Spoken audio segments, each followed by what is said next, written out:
The Lord be with you. A reading from the Holy Gospel according to John.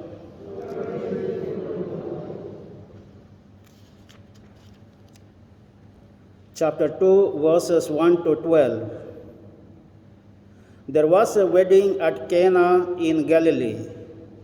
The mother of Jesus was there, and Jesus and disciples had also been invited. When they ran out of wine, since the wine provided for the wedding was all finished, the mother of Jesus said to him, "They have no wine." Jesus said, "Woman, why turn to me? My hour has not come yet." His mother said to the servants, "Do whatever he tells you." There were 6 stone water jars standing there, meant for the ablutions that are customary among the Jews. Each could hold 20 or 30 gallons. Jesus said to the servants, "Fill the jars with water," and they filled them to the brim. "Draw some out now," he told them, "and take it to the steward." They did this. The steward tasted the water, and it had turned into wine. Having no idea where it came from, only the servants who had drawn the water knew, the steward called the bridegroom and said, "People generally save the best wine first and keep the cheaper sort till the guests have had plenty to drink, but you have kept the best wine till now." This was the first of the signs given by Jesus.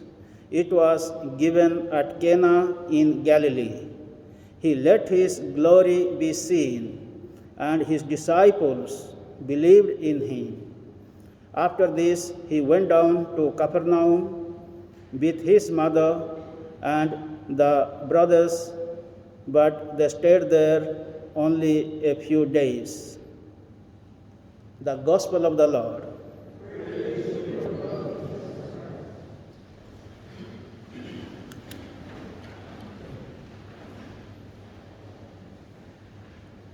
Just now we heard from the Gospel of John, chapter 2, verses 1 to 11, 1 to 12, about the first sign of Jesus at Cana in Galilee.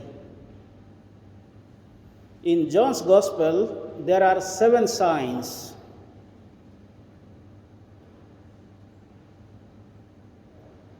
The number 7 is the symbol of fullness of God, the fullness of God's presence. So there are 7 miracles, but in John's Gospel, we call it signs. The writer is writing the signs, he's not telling the miracles. So what is the difference between the miracles and the signs? John is telling the signs. There is difference. The difference between the sign and the miracle is, in miracle in other 3 Gospels or other places, we are asking God's blessings, we are praying to God to perform something, to do something. Then seeing our faith, God is performing the miracle. But in the case of sign, what happens? Even though we don't ask, but God knows our needs, and he performed the miracle that is called, according to John's Gospel, sign for his glory. To show God's glory, God's power, God is performing the signs. God doesn't need our faith. God doesn't need our prayers. God doesn't need our pleading. But he himself reveals. He himself manifests. So we see here in today's gospel, God manifested, God revealed the signs through his Son Jesus Christ. We have celebrated the Christmas. Then after the Christmas, we celebrated the Epiphany of the Lord. God revealed the whole world, especially to the Gentile world, that Jesus is the Son of God. Jesus is the Messiah, the Savior of the world. So it is not people asked God to reveal, but God himself revealed through his Son Jesus Christ. Even if you read the letter to the Hebrews chapter 1 and 1, God spoke to our ancestors, God spoke through the prophets, God revealed himself through many and various ways. At last he spoke completely, he revealed completely through his Son Jesus Christ.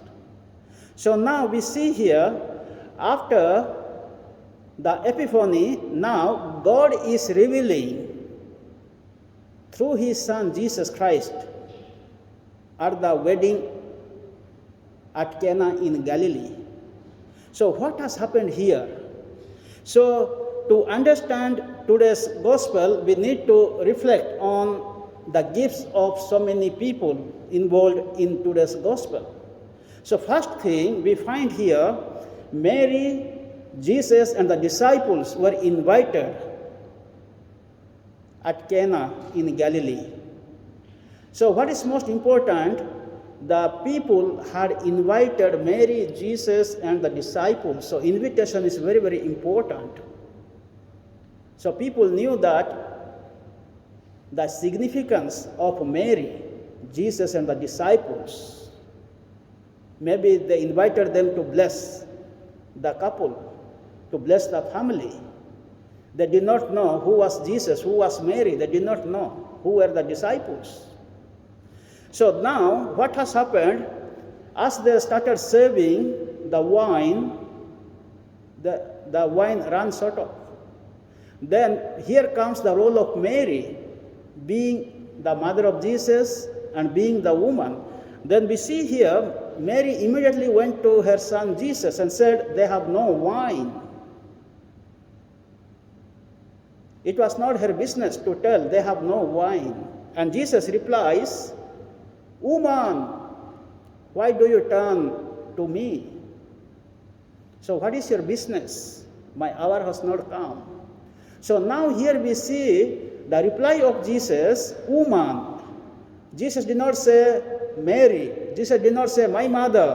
Why are you worried? It is not our business. But saying the woman, there is a reason. So here, Mary has become the mother of Jesus. Mary has become the woman. The woman becomes the mother of even other people. So not only the believers, that the people. And when there was no wine, and normally who are invited to the wedding feast? Only the known people, the near and dear ones, the friend ones. Maybe Mary might have observed people were standing outside, the poor people. The poor ones were outside. Only the wine is meant for this invited guest. So now here we see Mary experienced the thirsty or the hunger of the people outside. So she knows the needs of everyone now. And she is pleading to her son Jesus because she knew that Jesus can do something. And Mary also said to the crowd, the servants, you do whatever he tells you. So this is another big statement we find. You do whatever he tells you. Listen whatever he tells you. Then Jesus told the servants to fill the jars, and there were 7 water jars, which is big enough. And there were 6 water jars, and Jesus said, fill the jars. So the symbol of 6 here, it is the imperfection. Also, water was there for ablutions, cleaning the washing hands or legs before entering into the synagogue or the temple. So the water was meant for ablutions, just for cleaning outside. So now the number 6 also, it is not a perfect number. So now what is happening? Jesus is going to make the miracle or the sign. It is not the water is cleaning the people. It is not water is going to cleanse the sins of the others, or it is not water is going to make miracle, but it is Jesus, one who is going to make miracle, one who is going to clean, one who is going to satisfy the spiritual hunger, the physical hunger in the time of need. So Jesus turned water into wine, and wine is a symbol of joy in the biblical language. Wine is a symbol of celebration. When do we drink wine? When there's a celebration. And when we take wine, there is a great joy, happiness. So this is what we see. Now Jesus is inaugurating God's kingdom. And he is going to establish God's salvation. And through this sign, Jesus is revealing God's glory. So in the gospel, we will find at the end, the first of the signs given by Jesus, it was given at Cana in Galilee. He let his glory be seen, and his disciples believed in him. So this is very, very important to understand today's gospel, to understand Jesus in today's gospel. So there are two purposes. It is not that there was no wine, Jesus is performing wine. It is not that Mary is asking Jesus to perform the miracle. But the purpose of today's gospel is he let his glory be seen, and his disciples believed in him. So these are the two purposes. He let his glory be seen, and his disciples believed in him. And if you read the whole John's Gospel, or if you read the whole scriptures, the whole Bible, and if you summarize into one word, it is nothing but believe, to believe. So that is what in John's Gospel at the end you will find, he writes, I wrote all these things so that you may believe in him. So believing in God is the purpose of the gospel. Believing in God is the purpose of God's creation to the humankind. Believing in God is the purpose of our life. So this is what we must believe in Jesus. Mary believed in Jesus, therefore she immediately came to Jesus.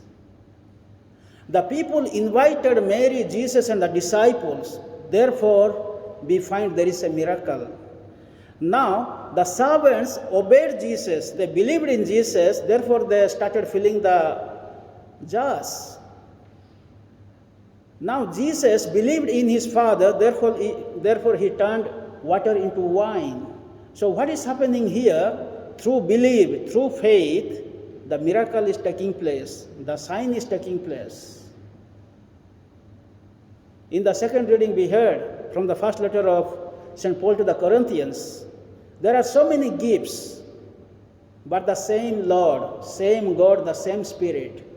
So we see here in the wedding feast at Cana in Galilee, each person is contributing according to their abilities.